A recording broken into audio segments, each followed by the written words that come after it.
Welcome friends. சிறுகடி கேஸை அடுத்த எபிசோட்ல என்ன சுவாரஸ்யமான சீன்ஸ் வரப்போகுதுன்றதை பத்தி பார்க்கலாம். ரோகிணி இப்போ விஜயாட்ட முத்து ஆட்டோ தான் ஓட்டுறாரு அப்படின்றத நல்லா போட்டு கொடுத்துட்டாங்க. இதை பத்தி நீங்க கேட்டா அவர் எந்த பதிலும் சொல்ல மாட்டாரு அப்படின்னு சொல்றாங்க. கேட்கறவங்க கேட்டா அவன் சொல்லித்தானே ஆகணும் அப்படின்னு சொல்லிட்டு அண்ணாமலையை தேடி போறாங்க விஜயா. முத்து இப்ப என்ன பண்ணிட்டு இருக்கான்னு தெரியுமா அப்படின்னு கேக்குறாங்க. அவன் சவாரி தானே போயிருப்பான் அப்படின்ற மாதிரி அண்ணாமலை சொல்லிட்டு இருக்கிறாரு. சவாரி எதுல போனான்னு தெரியுமா அப்படின்னு கேக்குறாங்க. கார்ல தானே போயிருப்பான் அப்படின்னு சொல்றாரு அண்ணாமலை. முத்து இப்போ காரை வித்துட்டு ஆட்டோ ஓட்டிட்டு இருக்கிறானா பார்த்தவங்க சொன்னாங்க அப்படின்னு சொல்றாங்க விஜயா. யார் பார்த்தவன்ட்ட சொன்னது அப்படின்ற மாதிரி கேக்குறாரு அண்ணாமலை.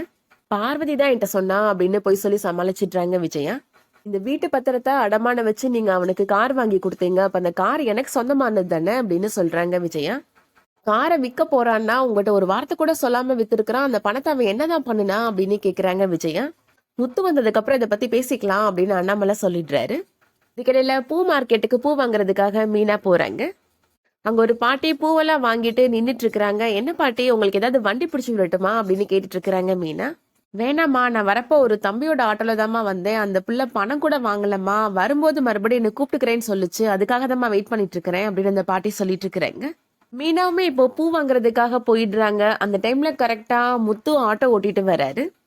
யதார்த்தமா மீனா திரும்பி பாக்குறாங்க. அங்க ஆட்டோல இருந்து இறங்குறாரு முத்து.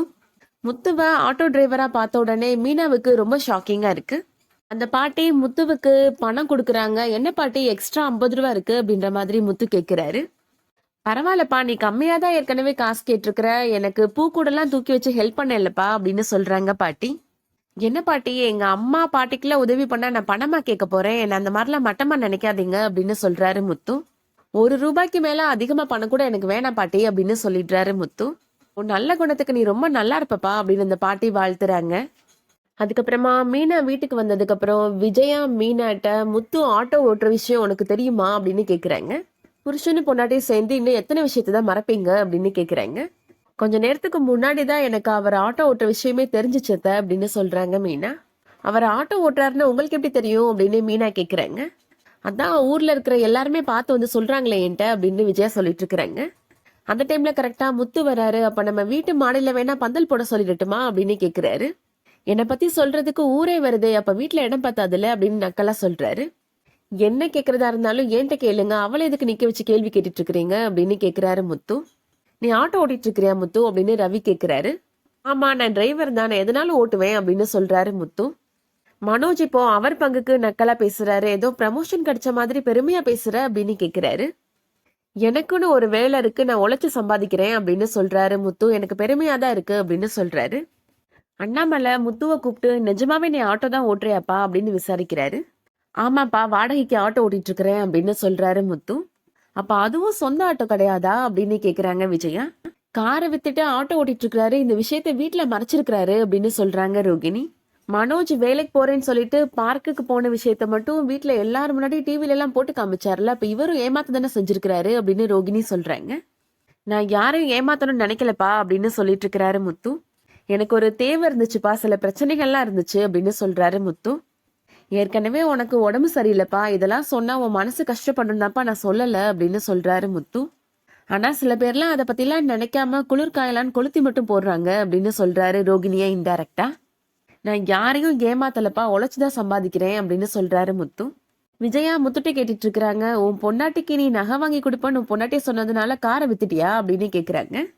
மீனா சொல்லிட்டு இருக்கிறாங்க. அவர் உழைச்சுதான் எனக்கு நகை போடுறேன்னு சொன்னாரு, இந்த காரை விற்கணும்னு அவருக்கு என்ன அவசியம் அப்படின்னு கேக்குறாங்க. என் வீட்டு பத்திரத்தை அடமான வச்சு காரை வாங்கி கொடுத்தாரு உங்க அப்பா, அதை வித்தேன்னா அந்த காசு எனக்கு தானே வரணும் அப்படின்னு சொல்றாங்க விஜயா. கண்டிப்பா அந்த காசை நான் கொடுத்துடுறேன் அப்படின்னு சொல்றாரு முத்து. 27 லட்சம் ரூபாய் எடுத்துட்டு இந்த மனோஜ் ஓடுனான்ல, அந்த பணத்தை செட்டில் பண்ண சொல்லுங்க, அடுத்த செகண்டே நானும் ஃபுல் செட்டில்மெண்ட் கொடுத்துடுறேன் அப்படின்னு சொல்றாரு முத்து. அதை கேட்ட உடனே மனோஜ் எனக்கு முக்கியமான வேலை இருக்கு அப்படின்னு எஸ்கேப் ஆகி ஓடிடுறாரு. அண்ணாமலை இப்ப முத்துட்ட மறுபடியும் ரொம்ப அக்கறையா விசாரிக்கிறாரு. உனக்கு அப்படி என்னதான்ப்பா பிரச்சனை வந்துச்சு, எதுக்காக காரை வித்த அப்படின்னு கேக்குறாரு. இப்போதைக்கு என்னால காரணம் சொல்ல முடியாதுப்பா, ஒரு நாள் கண்டிப்பா உன்கிட்ட சொல்றேன் அப்படின்னு சொல்றாரு முத்து.